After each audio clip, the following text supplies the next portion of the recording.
नमस्ते फ्रेंड्स, इस वीडियो में हम देखेंगे कि कैसे computers over the years develop हो गए हैं और आज के करंट फॉर्म में हमारे हाथ के ऊपर हमारे पाम टॉप्स बन गए हैं या वेयरेबल डिवाइसेस बन गई हैं।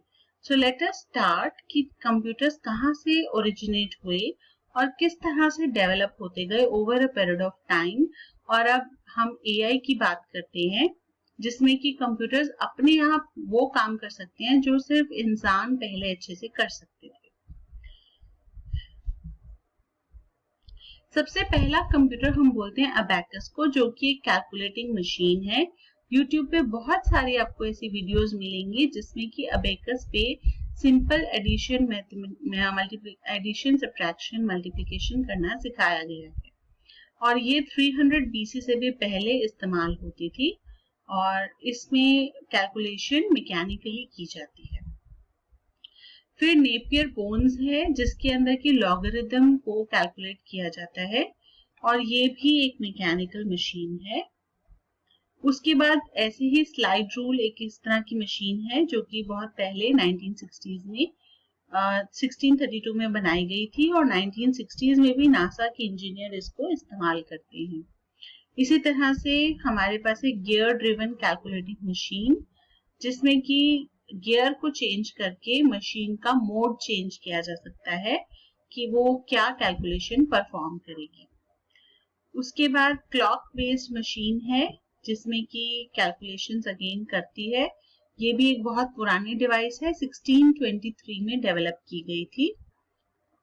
फिर ब्लेज पास्कल मशीन है, पास्कलाइन, जिसमें कि कैलकुलेशंस हो सकती हैं। कार्स की स्पीडोमीटर वगैरह में जो ओडोमीटर इस्तेमाल होता है उसकी वर्किंग इसी से डिराइव होती है। आज के स्पीडोमीटर्स भी इसी पे बेस्ड है। फिर सबसे पहला कंप्यूटर जो कि चार्ल्स बैबेज ने बनाया था, स्टीम ड्रिवन कैलकुलेटिंग मशीन, जिसको कि हम डिफरेंस इंजन भी कहते हैं। फिर चार्ल्स बैबेज ने ही थोड़े टाइम बाद एनालिटिकल इंजन भी प्रपोज किया था। ये दोनों मशीन्स चार्ल्स बैबेज ने सिर्फ थ्योरेटिकली डिफाइन की थी, बट इसी को हम फादर ऑफ कंप्यूटर कहते हैं या फर्स्ट कंप्यूटर कहा जाता है। जो दो उसने थ्योरी में बनाया था, लेकिन अगर इसको प्रैक्टिकली इम्प्लीमेंट किया जाता उस टाइम तो डेफिनेटली ये कंप्यूटर जरूर काम करता। उसके बाद बैबेज का जो एनालिटिकल इंजन है इसमें central processing unit, memory unit, इन दोनों की बात की गई है।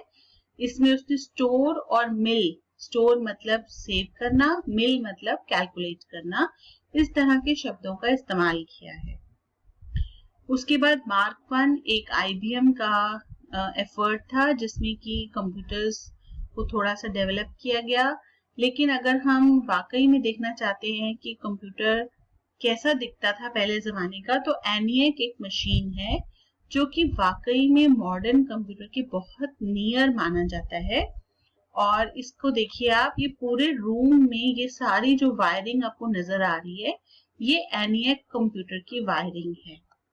इसी तरह से ये भी देखिए, इसमें क्या होता था, तारों को फेरबदल करके कौन सी कैलकुलेशन करनी है ये कंप्यूटर को बताया जाता था। एक पूरे बड़े हॉल में ये एक सिंगल कंप्यूटर रखा है। तो इतना भव्य कंप्यूटर को अब हमने अपने पाम टॉप में रिड्यूस किया है। It is a great effort. इसी तरह से प्रोग्रामिंग भी की जाती थी ENIAC मशीन की। इसमें जो था, हम मैनुअली नॉब्स को चेंज करके कैलकुलेशन करते हैं। इसमें ऑटोमेटिक कैलकुलेशन एग्जीक्यूशन नहीं था।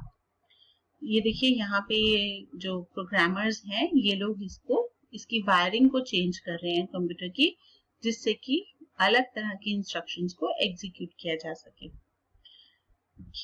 तो जो ये ENIAC कंप्यूटर था ये 18,000 वैक्यूम ट्यूब्स को इस्तेमाल करके बनाया गया था और इसको स्टोर करने के लिए एक बहुत बड़ा कमरे की जरूरत पड़ती थी। फिर वैक्यूम ट्यूब्स को रिप्लेस कर दिया गया था दूसरे डिवाइसेस से, जिससे कि जो कंप्यूटर था उसका साइज छोटा हो गया।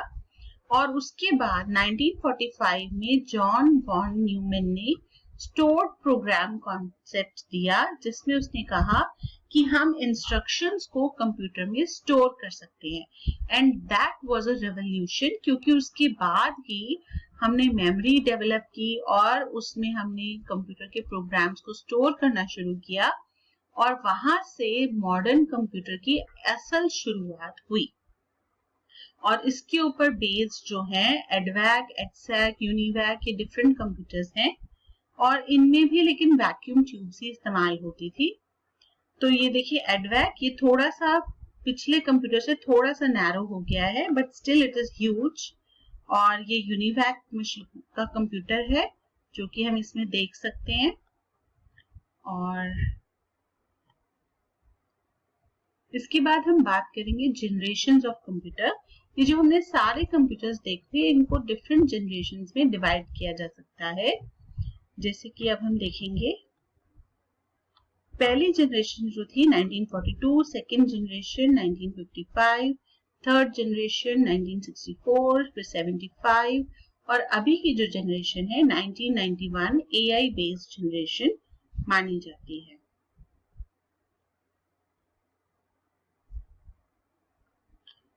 इन कंप्यूटर्स का जो डिफरेंस है वो टाइम के हिसाब से है, कौन सा सर्किट इस्तेमाल होता है, कौन सा इलेक्ट्रॉनिक कंपोनेंट इस्तेमाल होता है, कितनी स्पीड है, कितना स्टोरेज है, मेमोरी कैपेसिटी कैसे है, इनपुट कैसे लेता है, ऑपरेटिंग सिस्टम कौन सा है, प्रोग्रामिंग लैंग्वेज कौन सी है, साइज, पावर कंजम्पशन, इन सब के बेसिस पे डिफरेंस है इन सारी जनरेशंस के अंदर।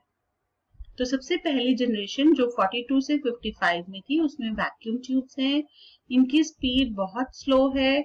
इसमें जो मेमोरी थी वो मैग्नेटिक ड्रम्स हैं, data input output punch cards, paper tape या प्रिंट आउट आउटपुट के लिए इस्तेमाल किया जाता था। ऑपरेटिंग सिस्टम बैच प्रोसेसिंग था या हार्डवायर्ड था। प्रोग्रामिंग लैंग्वेज मशीन लैंग्वेज है। साइज एनॉर्मस, आप देख सकते हैं पूरे पूरे हॉल। पावर कंजम्पशन बहुत ज्यादा, क्योंकि इतनी बड़ी बड़ी डिवाइसेस को सपोर्ट करने के लिए पावर भी ज्यादा लगती है। और popular computers ENIAC, EDSAC, EDVAC, UNIVAC, इनमें से कोई भी होम यूज के लिए नहीं था। ये सब सुपर कंप्यूटर्स की तरह थे जो कि बहुत साइंटिफिक वर्क के लिए इस्तेमाल किए जाते थे। इसके बाद जो नेक्स्ट जनरेशन है दैट इज 1955 to 64। इसमें सर्किट कंपोनेंट ट्रांजिस्टर है, यानी कि transistor is the modern electronic component जिससे कि साइज ग्रेटली रिड्यूस हुआ। स्पीड जो है पहली जनरेशन से ज्यादा थी। मैग्नेटिक कोर बेस्ड रैम्स जो है वो डेवलप हो चुकी थी। इनपुट आउटपुट के लिए अभी भी पंच कार्ड्स और प्रिंट आउट्स हैं। ऑपरेटिंग सिस्टम जो है स्टोर्ड इंस्ट्रक्शन पे बेस्ड है। पहली वाली जनरेशन में ऑपरेटिंग सिस्टम एब्सेंट था। Then programming languages, assembly language जो कि न्यूमेरिक कोड्स इस्तेमाल करती है। साइज स्मॉल है, फास्ट है और पहली जनरेशन से थोड़ा सा सस्ता है। और पावर कंजम्पशन पहली जनरेशन से कम है और कंपनीज थी सीडीसी, जीई, आईबीएम। उसके बाद थर्ड जनरेशन है जो 1964 से 75 तक है। सर्किट कंपोनेंट्स हैं इंटीग्रेटेड सर्किट्स, किलो इंस्ट्रक्शंस पर सेकेंड ये प्रोसेस कर सकते हैं। रैम 100 MB के आसपास प्रेजेंट है। इनपुट आउटपुट जो है कीबोर्ड्स एंड मॉनिटर्स डेवलप हो चुके थे। Operating system multi programming and time sharing operating system है। इनके बारे में और जानने के लिए आप मेरी लाइनक्स की वीडियोस देख सकते हैं। Programming languages FORTRAN, COBOL, Pascal, BASIC. Size small, power consumption less expensive. और पॉपुलर कंपनीज थी आईबीएम, एनसीआर, हनीवेल, इंटेल। इन सब के द्वारा ही इनका मैन्युफैक्चर होता था। फोर्थ जनरेशन ऑफ कंप्यूटर्स है 1975 ऑनवर्ड्स। इसमें वीएलएसआई माइक्रो प्रोसेसर्स इस्तेमाल होते हैं और इसमें इंटेल का 8086 प्रोसेसर यूज होता था। सेमीकंडक्टर बेस्ड मेमोरीज हैं जिसमें कि फ्लिप फ्लॉप्स वगैरह इस्तेमाल होते थे। सेकेंडरी स्टोरेज जो है वो हार्ड डिस्क है। इनपुट आउटपुट के लिए कीबोर्ड, मॉनिटर। ऑपरेटिंग सिस्टम जैसे कि MS DOS, Windows, word processing के लिए application, spreadsheet. Programming language Ada, C plus plus. Size है माइक्रो कंप्यूटर, यानी कि घर में इस्तेमाल होने वाला पर्सनल कंप्यूटर यहाँ पे डेवलप हुआ था। और इसमें पॉपुलर कंपनीज हैं जेरोक्स, टेक्सास, ह्यूलेट पैकर्ड। और 5th generation very high speed devices, dynamic RAM, memory capacity 2 GB, 8 GB, 16 GB पे अब अवेलेबल है मार्केट में। Secondary storage devices CD, DVD, optical disc, Blu-ray disc, data input output mouse है, fingerprint sensor है, scanners हैं, digital cameras हैं, voice input है, operating system Unix, DOS, Windows, Mac, Ubuntu, Linux. Programming language 4th generation languages हैं, Lisp है, Prolog है, Java है। Size is palm top and based on artificial intelligence. तो हम देख सकते हैं इन सब के बीच में डिफरेंस, इन्हीं सब पॉइंट्स के बेसिस पे इनको डिफरेंशिएट किया गया है यहाँ पर। और ये देखिए ये एप्पल का कंप्यूटर 1976 में, उसके बाद ये IBM का PC, उसके बाद ये कोमोडोर 64, ये भी एक कंप्यूटर है, एप्पल मैकिंटोश का फर्स्ट कंप्यूटर, एमिगा। उसके बाद विंडोज 3 देखिए, सबसे पहली विंडोज जो होती थी वो इस तरह की दिखाई देती थी। Macintosh 7, then Newton, Apple Newton, ये भी एक छोटी सी डिवाइस है। यूनिक्स पुराने जमाने में कैसा दिखता था, पावर PC, IBM OS2 और फिर विंडोज 95 जिसने हमारी दुनिया बदल के रख दी। मुझे आशा है कि ये वीडियो आपको अच्छी लगेगी और आपको मददगार रहेगी। धन्यवाद।